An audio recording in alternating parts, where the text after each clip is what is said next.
Hey guys, it's Ornlu, back with the final of the Dynasties of India unique unit in-depth guides. And yeah, we've done all of the new civs so far, but we still have the Hindustanis here, a reworked Indian civilization. Of course, Indians were split across the four-ish civs. We have Hindustanis now representing North India, and going all the way up into Afghanistan, and they are going to be familiar to a lot of players because they are, just reworked Indians, and that doesn't mean that they weren't changed. We still have the Imp Camel, and we have a new unique unit, the Ghulam, and we also have a unique building to talk about with the Caravanserai. So, let's just go ahead and get right into it. Alright, so let's start with the Imp Camel. This is a unit that's going to be very familiar to, well, anyone who's played the game in like the past 10 years. It is the additional upgrade to the camel line in the Imperial Age. You get it at the stable. Aegis. The cost has been reduced by 200 food. It is now 1,000 food, 500 gold, and the Imp Camel stats I will put up on the screen for you. They are exactly the same, except they now have one less attack. Note that Imp Camels have almost the exact same stats as Heavy Camels, but they have 20 more HP and one more attack. And that's the only difference, just 20 more HP and one more attack. However, as you can see by my reload time parentheses, Hindustanis now get the bonus of Camel units attack 25% faster, so Imp Camels now have a reload time of 1.6, so their overall damage is still quite strong. And, we still see these units all the time. Let's just go through a quick demonstration to see how they stack up against the other top camel civs. Alrighty, so we are here at this testing area. We got ourselves some fully upgraded Imperial Camels, and we also have some heavy camels from some other good camel civs. We have the Saracens over here with their extra HP, 170 HP. Berbers over here who get 2 extra camels because of the discount. They also get some HP regeneration. We have the Gurjars here who get extra melee armor, no blast furnace, but also extra bonus damage. And then we have Persians over here who are our sort of control group because they are generic fully upgraded heavy camels. So let's see how everybody does. Now, with the Imperial Camel, we would expect the Indians to be winning this one. I don't actually know for sure. I have not done this test. You can see we easily crush the regular ones. We beat the Zealotry ones. We do lose to the Gurjars. Interesting. I thought you won that matchup. And you also barely beat out the Berbers, but definitely decisive wins over Saracens. Decent win over Berbers in terms of cost efficiency, obviously in terms of population efficiency, you're wrecking face. But you do lose to the Gurjars.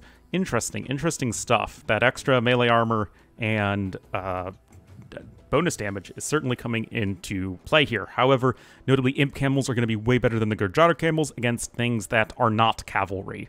So archers, infantry, all that stuff.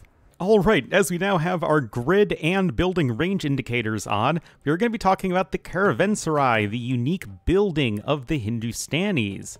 Now, this guy is available in the Imperial Age, with there being no other prerequisites, you just gotta be an imp. You can see it costs 175 wood, so same as like a barracks or whatever, and 50 stone, and it has a radius of 10 tiles. It takes 60 seconds to build, which is going to be like the same as a market. And it even has the market foundations here. But essentially, once it's done, it is going to be a boost to yours and your allies' trade carts.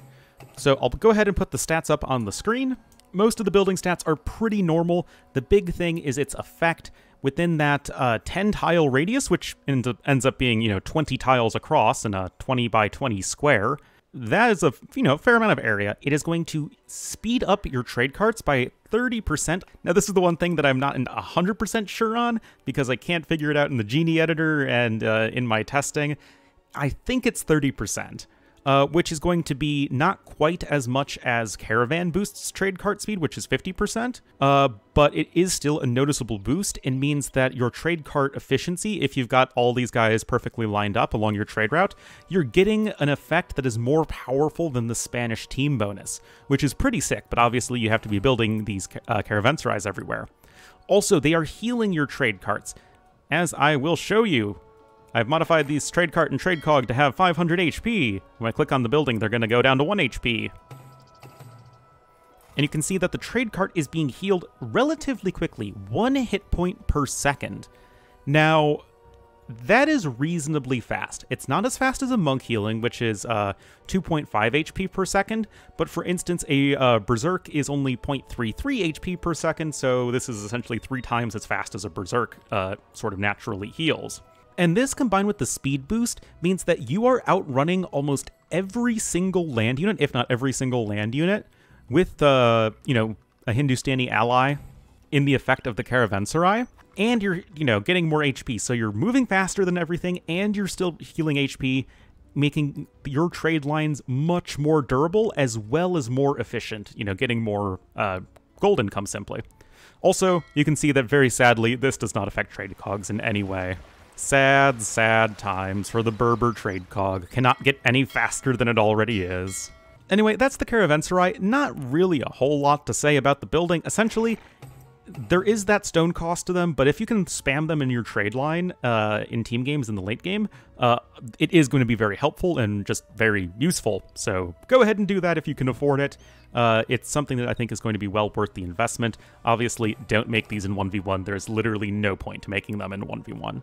Okay, so our last little topic for this video is going to be the Ghulam, the new unique unit of the Hindustani civilization. This is an infantry unit. It is nothing like the elephant archer. In fact, the civ does not get access to elephant archers anymore, but this is a really interesting and powerful unit. It is an infantry. You train it at the castle, so all of that stuff is completely normal, but there's a lot going on here, so let's just dive right into the stats. So right off the bat, you can see that they cost 30 food and 45 gold. This makes them more comparable to Eagle Warriors than any other infantry unit, because every other infantry unit costs more food than gold, except Eagles, obviously, and now the Ghulam. Costing a little bit less gold than an Eagle, but more food. That said, train time 12 seconds. It is a little bit slower than average for an infantry unique unit. 65 HP is just a bit more than a longswordsman in Castle Age. 8 base attack is a little bit lower, 0.3 armor, and 1.15 movement speed. Now you see where the anti-archer stuff is coming from. Line of sight is also pretty good at 6. Its reload time is 2. I will get to the pass-through damage thing in just a second. And then other relevant, armor classes, infantry, and unique unit. Nothing too crazy there. And they get bonus damage +5 versus archers, +2 versus buildings, and +2 versus eagles. So there's a lot to digest right there. Now, to talk about the pass-through damage, as I call it, we have to go back to the grid mod, and we'll see that what I did is I lined up all of these units, kind of like I did with the Chakram thrower, and you can see that there are all of these militia in a line, and actually kind of like the Chakram, what the Ghulam does is it does pass-through damage. Now, let's just turn them to any enemy, but everyone's on no attack stance. Now, you still need to be at point-blank range. You don't actually get range with the Ghulam, but you can see that its spear thrust is actually going through the militia. And as you can see, the radius is exactly 1 tile, as this militia is just too far away to be taking any damage. Well, actually, this one is as well. But within that 1 tile range, and you can see that you do need to be at point blank. But then you can start taking a little bit more damage. You can see that this militia taking some damage, and it is going to be 50% of the base damage. So this makes Ghulams really good against massed up units, especially archers. Also, the width is, pretty much non-existent. The units have to be, like, right on top of each other, essentially. But this makes it very similar to, like, an Eagle Warrior or a Huskarl sort of thing, but you are lacking a lot when it comes to the damage, especially against things like heavy infantry and heavy cavalry. Now, moving on to the elite stats of the Ghulam, I guess first worth mentioning, it costs 950 food and 575 gold to research this unit's elite upgrade, which is, it's fairly cheap for an infantry unique unit. Nothing too crazy. And as far as the stats go, 75 base HP, so a little bit more than a champion. Attack is 10, so that's lower than even a two-handed swordsman, but you are getting that pass-through damage, remember. Armor 0.6. But as we will see in just a minute, the Ghulam doesn't benefit from plate mail armor because, Hindustanis do not have that upgrade. Note that the speed has also been increased, one of the very few units whose speed is increased upon researching an upgrade. And yes, Ghulams with the elite upgrade move at a base speed of 1.2, which makes them as the same speed as things like Shotel Warriors. Just a little bit slower than Gebettos and still slower than Eagle Warriors and Mode Raiders, but still a very fast infantry unit. And then pretty much all of the other stats are the same. You get 1 more damage versus archers as well, which is nice. Now, let's talk about what upgrades this unit benefits from. Like I was saying, you get all your infantry upgrades, affect these guys. Obviously, you get the elite upgrade.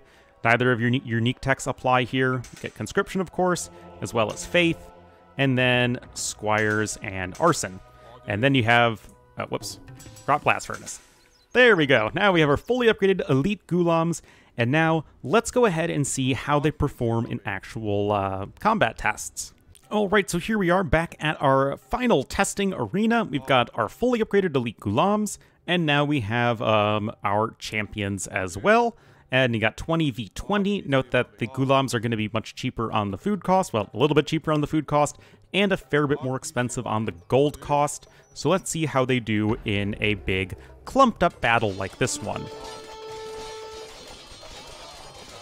Units, of course, trying to deal as much pass-through damage as they can. But as you can see, this is a very sad fight. Ghulams do not do well versus champions. Hindustanis are going to be needing to use their hand cannons for this one, which are super good now. But yeah, versus champions, you simply don't have the attack or the armor. However, once we move against archers, now this is where things are going to start looking a lot better. Oh yeah, I guess I should say that the Ghulams, they do kill halberdiers, you know, reasonably effectively, but just not as well as champions. But yeah, I even gave the AI player 25 Arbalests to my 20 Ghulams, but let's see how this one goes. Yeah. I've lost 2. Killed 25 Arbs and lost 2 Ghulams. Yeah, this unit is absolutely crazy versus ranged units.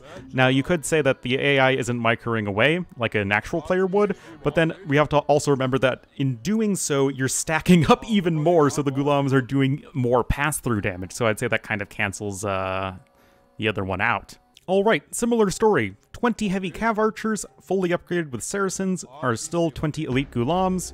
Let's see how things are going to go. Are the cav archers, with their extra attack, going, and, you know, just better stats in general, are they going to be faring better? Well, technically yes. They killed 2 more Ghulams. Still not good. Not remotely good. Ghulams are still killing the cav archers quite effectively. Now, the big difference, though, is cav archers can run away from the Ghulams. Ghulams are fast, but cav archers are still faster. Now, how about hand cannoneers? We have 20 hand cannoneers. You know, they counter infantry, but the Ghulams counter archers. Is this going to be like the Huskarl versus hand cannon matchup where, you know, both units counter each other? Yes, pretty much. But the Ghulams are still winning. They are faster than Huskarls. But we lost half of them, and perhaps with some better micro, maybe some shooting and scooting and all that stuff, the Ghulams would be performing a bit worse. But still, it's very much a like, okay, can you get your hand cannons in a good defensive position, at which point they can start to mow down the Ghulams. But if the Ghulams can catch them out in the open like that, they can just chase them down and poke them to death. Okay, now for some heavy cavalry. This is not going to go well for the Ghulams. They have double the numbers of these paladins, but yeah, something tells me that the pass-through damage is not going to be enough to make up for the fact that they only have 10 base attack and 2 melee armor. Again, this is with double the Ghulam numbers. And the paladins win that one pretty darn comfortably. Looks like they have like 7 left or so. So yeah, not at all good versus heavy cavalry. Alright, so before I start the final test against these Hussars, I do just want to point out that the Ghulams are going to be very good against siege units simply because they are fast. They can chase down siege onagers with some good micro, heavy scorpions. They have that extra pierce armor, which is quite helpful. Bombard cans as well. They're just fast units and can deal with them pretty effectively, although Hussar is going to be doing that job quite well. Now let's see how they perform 20 versus 20.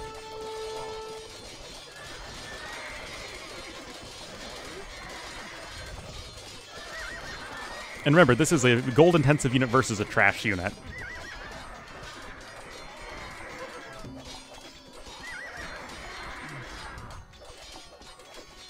It's looking pretty even.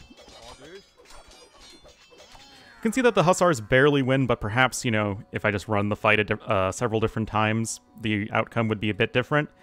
Point being, they don't trade well against any sort of cavalry. They don't really trade well versus almost any infantry except halbs. And they are really a anti-archer, anti-siege sort of unit. And they're also fantastic at raiding, remember, because they are fast and have high pierce armor. Now, what does that tell us about the Hindustanis, Ghulam, and just sort of the civilization in general now? Well, you have a very generally applicable eco bonus with your cheaper villagers, but you want to be making sure that you use the correct units in the correct situations. Use your camels against cavalry, use your Ghulams and skirmishers against archers, and then use your hand cannons against infantry. You also have good bombard cannons, but without the night line, you do just need to be very careful. You don't really have the sort of general purpose power units that some other civs have. You have to really think about applying your unit strengths versus the enemy, you know, civ, army, comp, whatever. They are still going to be quite good in team games. The Ghulams are a very, very powerful unit, especially in a meta where archers are quite common. But that's really all going to be it for the Hindustanis. Let me know in the comments what you think of the Ghulam and the Imp Camel and the Caravanserai. I hope you enjoyed this little series. I hope you found it useful. I had some fun making it, doing these tests and whatnot. So yeah, thank you all so much for watching, and I'll see you guys in the next guide, whatever I choose to make.